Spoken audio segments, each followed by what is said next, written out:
Dito tao kalimbagon man tagalog no. Kaya akong lutuon kabechi,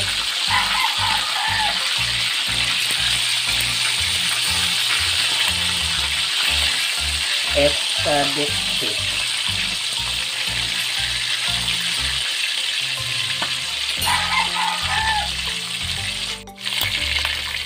Ato ng kaunon.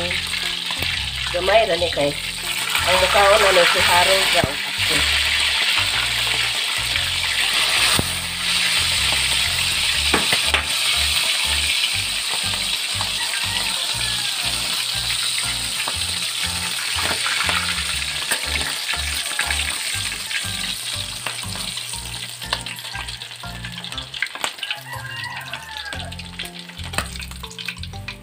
Kanira siya guys, ang lutuon.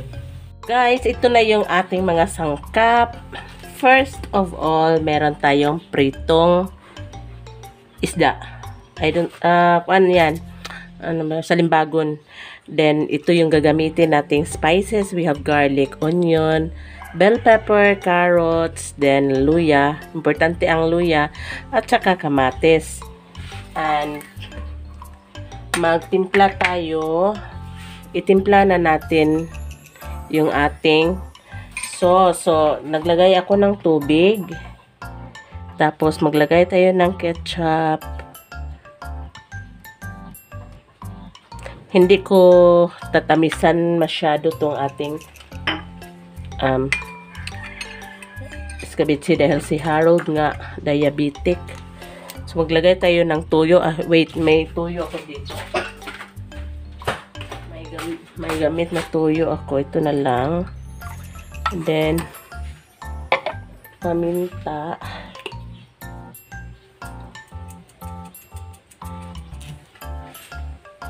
Asin. Suka.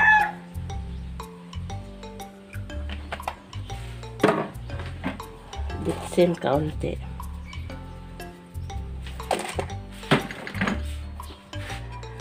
Then mix.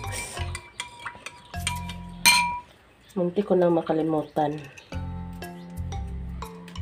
Lagay din tayo ng kaunting cornstarch, pampalapot.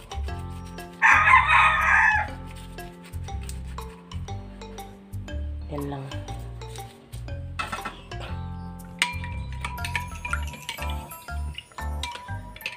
Tapos maglagay tayo ng sugar.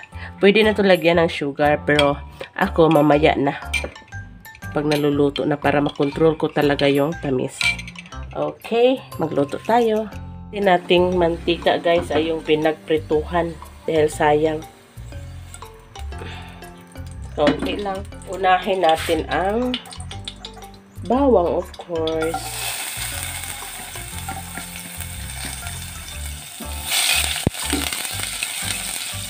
Isunod ang sibuyas.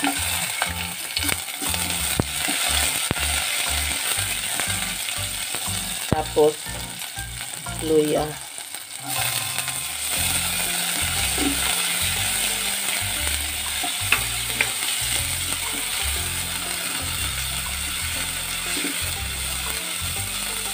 Sa escabeche ba, parang luya talaga yung nagdadala ng flavor. Or yung ating main character. Ito, ihuhuli ko tong kamatis dahil ayaw ko siyang malasa.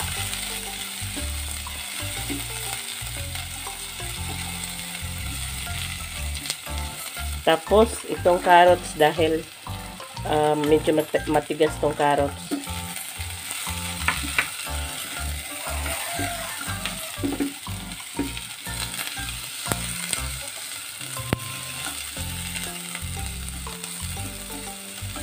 Masarap din sa escabeche guys, yung crunchy pa yung mga veggies natin.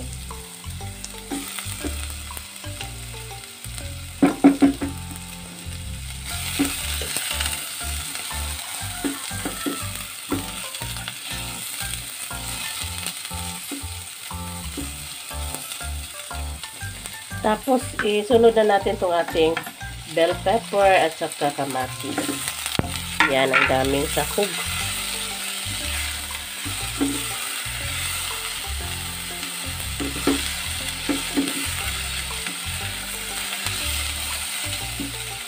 Madalian lang to dahil pagtagalan nyo yan, malaka yung ating vegetable nga. So, dahil boil pa natin to, lagay na natin yan.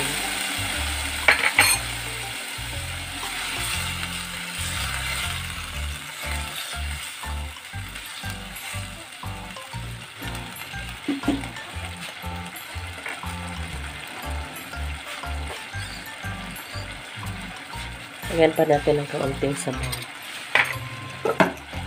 Ayan. Tikman na natin, guys, kung tama na ba yung alat. Alat tamis. Maasim. Ito, sugar. Ganyan lang.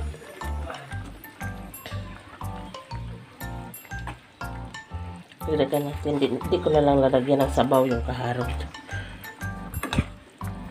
Yan. Tapos,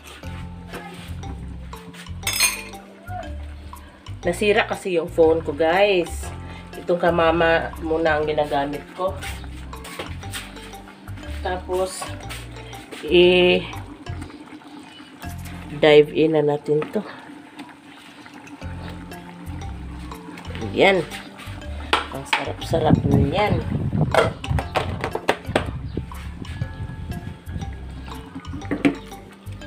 Yan.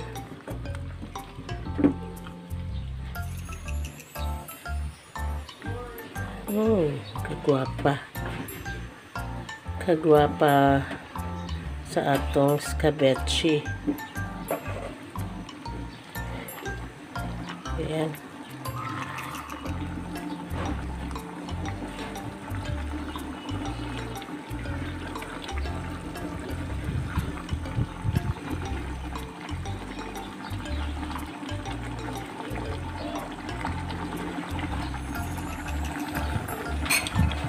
Ang ating escabeche na mas marami pa ang gulay kaysa isda. Ayan. Ito na yung ating escabeche. Yan, guys. Kain na po ako at si Harold.